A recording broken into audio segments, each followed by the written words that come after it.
On Wednesday, August 31st, 2016, the orthopedic surgeon following up on my legs said that everything looked fantastic and that he was taking me off of every restriction for both of my legs, and didn't think that I needed physical therapy due to how well I was doing.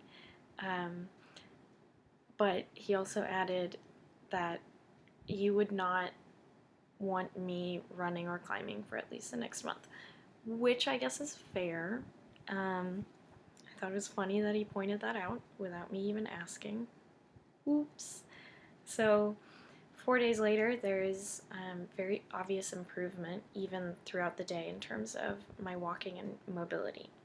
Some quick updates on my other injuries. I've started physical therapy for my shoulder, and I'm working on getting the glitches out when rotating it, like having to kind of twist before raising and things like that.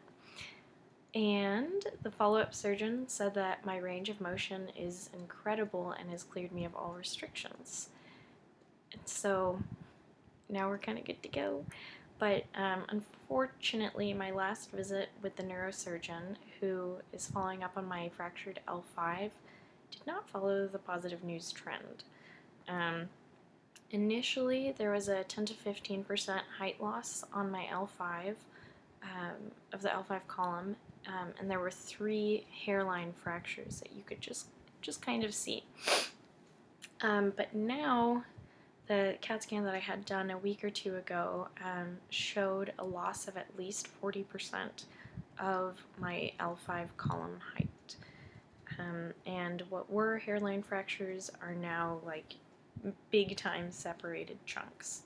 So it's still stable, but it's kind of in the zone between stable and unstable. So we're now playing the waiting game to see if I'll need surgery. So fingers crossed, our next appointment will show that I don't.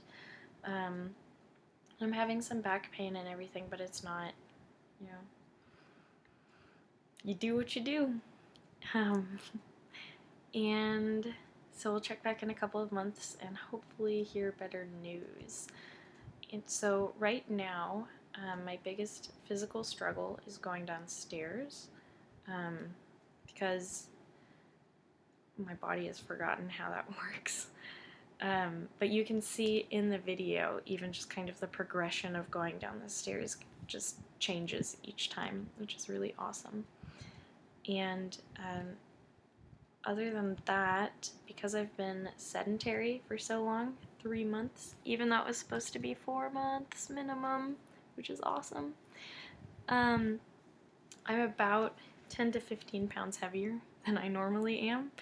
And so I think that really adds a bit of a challenge, because my legs are learning how to walk in one aspect, but then also learning how to walk with an additional like 10 or 15 pounds, which is kind of significant, I guess. But we'll see. So really the only other kind of semi-regular struggle that I'm having is, oddly enough, keeping myself positive just all around, because I have this cycle where I desperately want for people to reach out to me, but I don't want to ask them to. And so when they don't reach out because they don't know to reach out, I get really bummed out. But instead of breaking the cycle and reaching out to someone, I just kind of lurk in no man's land of just, huge fear of missing out, and then, kind of being in isolation. In a way. I love my parents, but I'm in isolation here pretty much. So all things aside, there is finally a light at the end of the tunnel, and I will walk away from this so much stronger. Maybe not physically yet, but I have a huge, vast new understanding of my life and who I am. So, without further ado, I give to you Baby's First Steps, a compilation.